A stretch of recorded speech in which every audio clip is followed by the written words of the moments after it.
Everyone, this is Audrey, and I have the pleasure of meeting with a local luthier in Bloomington, Indiana. Hello, I am Lucas Nelson Marvall. I am a luthier, and I work on violins, violas, cellos, and basses. I work here in Bloomington. You can find me online at bloomingtonstrings.com or give me a call at 812-946-2313.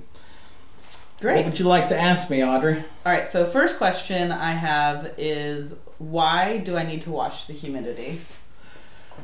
Well, the biggest reason is because all violin family instruments are made of wood, generally, except for these new carbon fiber ones. They're all made from wood, and they're all made from different types of wood, oriented in all these different ways. And wood was alive at one time, filled with water, and then to use it, we cut it down and dry it out. So it always wants that water back. So whenever we're in any environment where there's a lot of water or there's not enough in the atmosphere, it wants to give it off or take it. And when it does that, it can damage the instrument. And that's our big issue with humidity. Okay. So it's something that's always going to be around. It wasn't as big of a deal until modern days when we had heaters and all this forced air heating that dried out the air and made it so your house was like 10% humidity instead of like 30, something like that. Gotcha. Okay. And what products could I use to humidify my apartment or my house or my case? There are lots of different products to do that. You have regular small room humidifiers like we have behind you. This is for a very small room or closet. It's got a hygrometer in it, so it'll read the humidity and go on and off according to that. Behind me is an old school one. This is what I use right here. The reason I can use this one is really cheap, but I have a controller, and you can't see it, it's right out of frame. It measures the humidity really, really accurately, and then tells this thing when to come on and off. It also works my dehumidifier when we go into the summer months. It's really important here in Bloomington. And so these are for, this would be for a smaller room, like this is what I use in my apartment. Yes. So what did I say, it was 15 by 15? Yeah, so about 400 square feet. And this works for this room, which is about... This was about 400 to 1,500 square feet, but I don't keep this really heated up, you know, very hot. So I'm able to really kind of fine tune everything in here. Because there's not a lot of people coming in and out, just me. I also brought these, which I don't know how you feel about them, so I wanted to get your opinion on them. These those are dampets, and they're made to be filled with some water. There's a sponge inside these, and you fill it with water, and then you squeeze it out, and that's the really important thing, because if you have this thing soaked, and you put it inside your instrument, and the humidity is high, this thing's going to weep water right onto the wood. Into your instrument. And water inside the instrument is always a bad idea. Always. It's never a good idea. So that's one reason that this product, it can be used, but you got to continually take these out, re-wet them, put them back in. It only works for about a day or so. And then you have to reapply. So this is not like a total fix, and sometimes this is good for traveling. When you know you're going to be in some place where you can't have a regular humidifier, or you know, so this does that. And also I brought things to make a little do-it-yourself humidifier, and I haven't made that yet, but I will show you the I was going to make it, and then I ran out of time. Oh, I think I've seen you do this before. Yeah, so it's super easy, and the whole thing is... Oh, that's probably cost $2. Yes. This whole package is going to run you probably $2.50. Oh, I don't have my drill on the other side. But anyways... So we have this is a soap container you buy at any CVS. Don't laugh at me about this. And this is just a regular sponge. And so what I would do if I had prepared is you keep the bottom as it is. You cut your sponge and you put it in there. and you drill holes in the top of this thing, little holes, so that it can breathe. That's really smart. Right? So would that be for like a violin case? That'd probably? be for a violin case, or even a cello case if you Like keep in a it pocket. inside of a pocket. Okay. So you want to, one thing is I like to tape this closed. That's fantastic. But also, here, I'll hold it into the camera. yeah, show them that. Also, make sure when you do this, you don't want to put a sopping wet sponge in there. Sponge. That is a bad idea. Yeah. But you put water on it and then you wring it out, and then that'll really help your humidity. Now, one thing that you got to make sure if you're doing any of these techniques is that you have a hygrometer. Some people say hydrometer, but that's incorrect. It's hygrometer, and there's lots of different flavors and kinds of these. This is Accurite. You can buy this pretty much anywhere. Sears, actually. I think I got that at Walmart because Sears doesn't exist in Bloomington. Oh, that's anymore. true. Lowe's, Yeah. any place like that. And then here's the one I use and I like. I'll hold them up to Yes, and it's called the Caliber 4. And it's very small. Make sure they can read the other one. So mine's a little bit different because Yeah. it came from my house just Yeah. a minute ago, but here's his. And this one it's showing it's really high because it was in my hand and it reads humidity really quickly. The thing I like about that one is it's not only cheap, you can buy it on the Amazon, but it also can fit inside a case really well, and it's not as big, so you can really, This one I You can just see the keep. size I just difference. keep this in my apartment, Right. so mine doesn't go anywhere. I just keep Right. it next to my base. And that shows the temperature and the humidity. It shows the low and the high. So there you go. Right. So you can kind of see what's going on throughout the day. And another thing to note is basically the violin family of instruments are happy if you're happy. So if you're feeling cold or you're feeling hot, that your instrument is feeling that too, and the dryness too. But most people don't think about the dryness until something bad happens. Then they think about it Yes. because it's a big mistake that needs to be fixed. Yeah. Just to backtrack, with these dampits, you can get them for cello and bass as well. Yes. So you can get them at any local music store. We have a couple in Bloomington. There's Melody Music. There's Vance. Yeah. I think Ars Nova sells them as well. Do they? And I believe you can sell them. I do sell Yeah, them. so- I do. And I give that with the caveat that you don't soak them. They need to be wrung out afterwards because I don't want to endorse anything that will damage your instrument. So all these products kind of have to be used wisely. And Diodario makes a humidifier package that's chemical, and so you can put these two chemicals together in this little pouch, put it in your case, and it'll work for a certain amount of time. That one just came out last year, I think. Okay, cool. So yeah. So then that leads me up to this question. Well, what does the humidity need to be in the different seasons? What are you supposed to be tracking? Optimal humidity for all violin family instruments, if you're just going to go with what it likes best, is 40 to 60% humidity.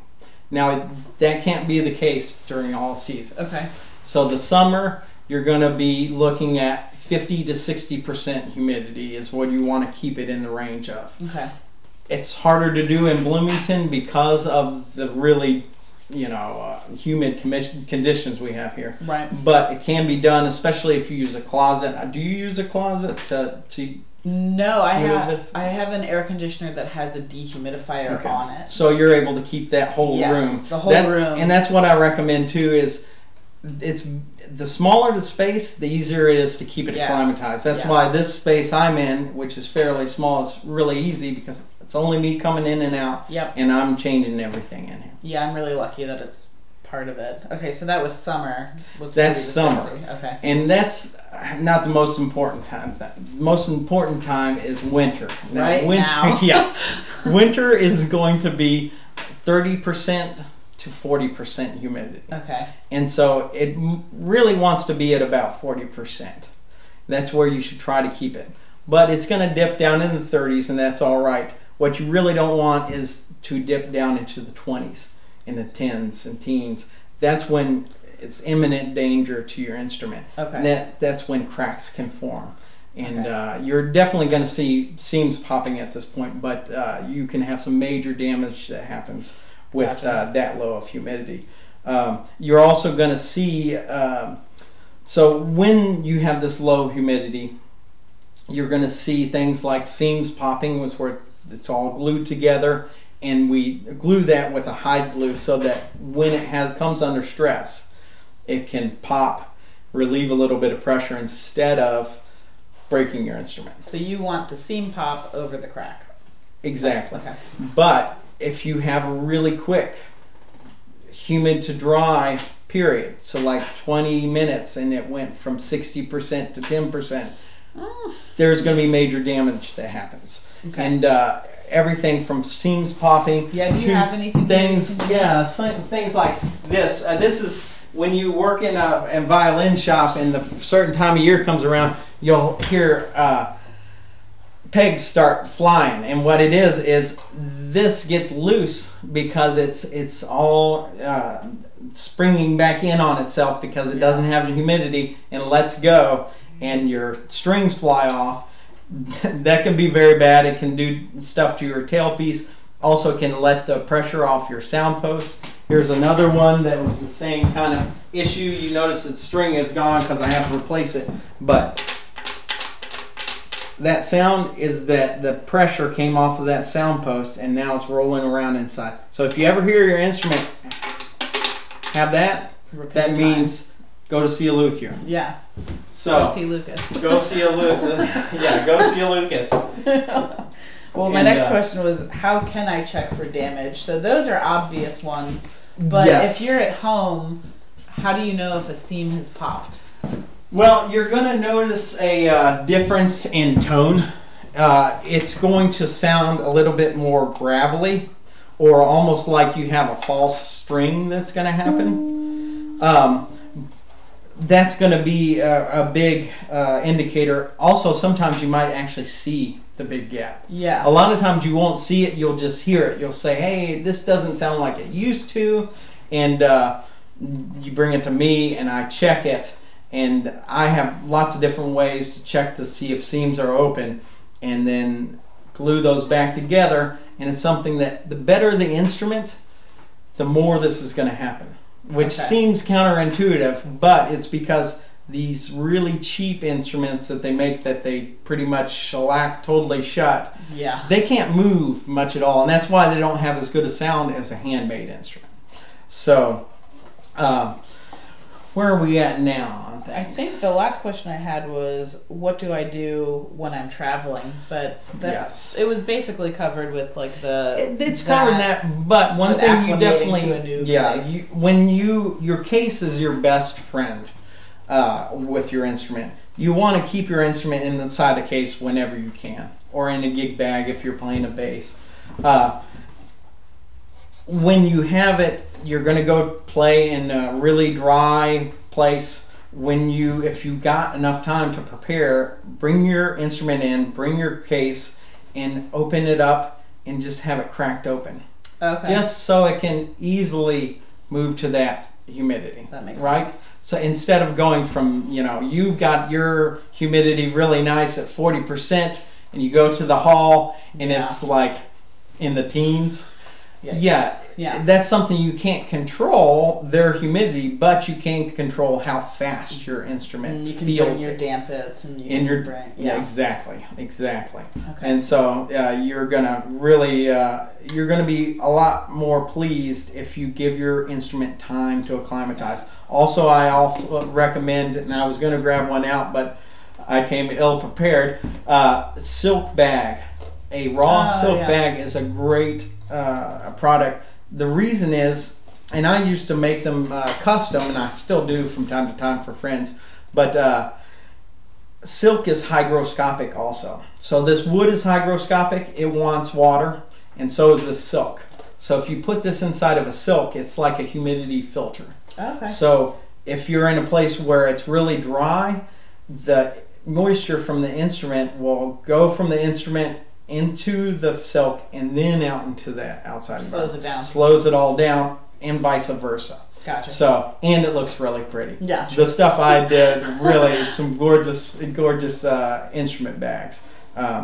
But so that's another great thing you can do to really. And then the same process when you get home after this gig, you need to wait, not take it out of the case. Exactly, leave it. And the best thing is just to leave it for a night or so. You don't have to practice every second of the day. This is true. I know. We all like to, but you should let your instrument have a little time to itself. To get back into shape. Great. Was there anything else that you wanted to cover? I know I saw your list. See, I did have some things. So one thing I would talk about for your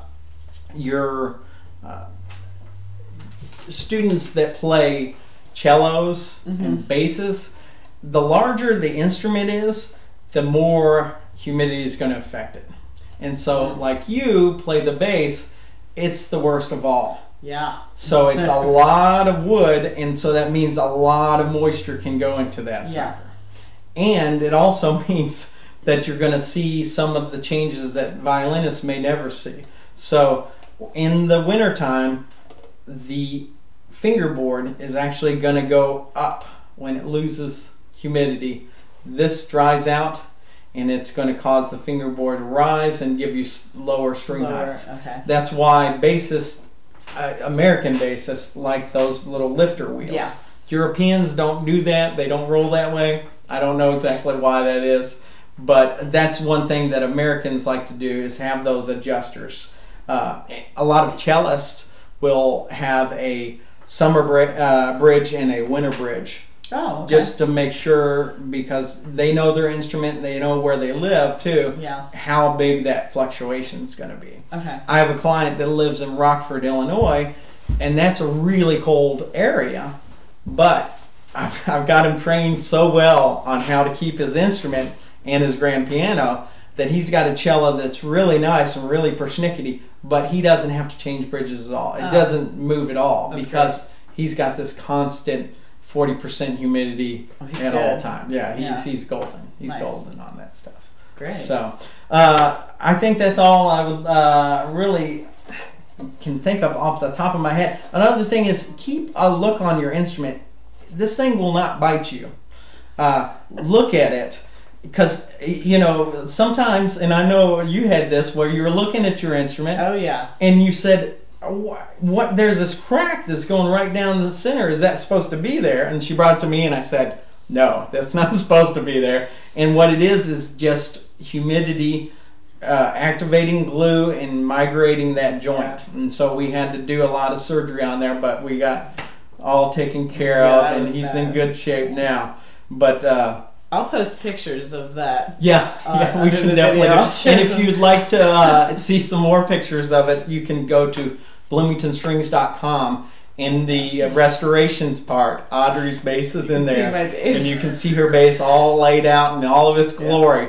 Maybe this video should have been made a year ago. There you go. There you go. But anyways, if you have any more questions, you're welcome to come back, and I encourage you and your students to come visit the shop. I can teach you all about your instrument. The more you know, the more you can really become one with the instrument, and that's what we're looking for, right? Yeah. You know, and if they have any questions, please comment below, ask your questions. You can email us. Do you want to give your phone number again? Yes, so my phone number is 812-946-2313. And I'm going to give Audrey a bunch of cards. She always has a bunch of cards, but we ran low lately, so she's getting her restock in, and we'll get you taken care of. Another thing that, just want to let you know is, Luthiers, we may look a little gruff, but we're not gruff. We want to help you. We want to make sure that you can play the best that you can play. That's great. Thanks so much for meeting today. No problem. All right. Have a good one.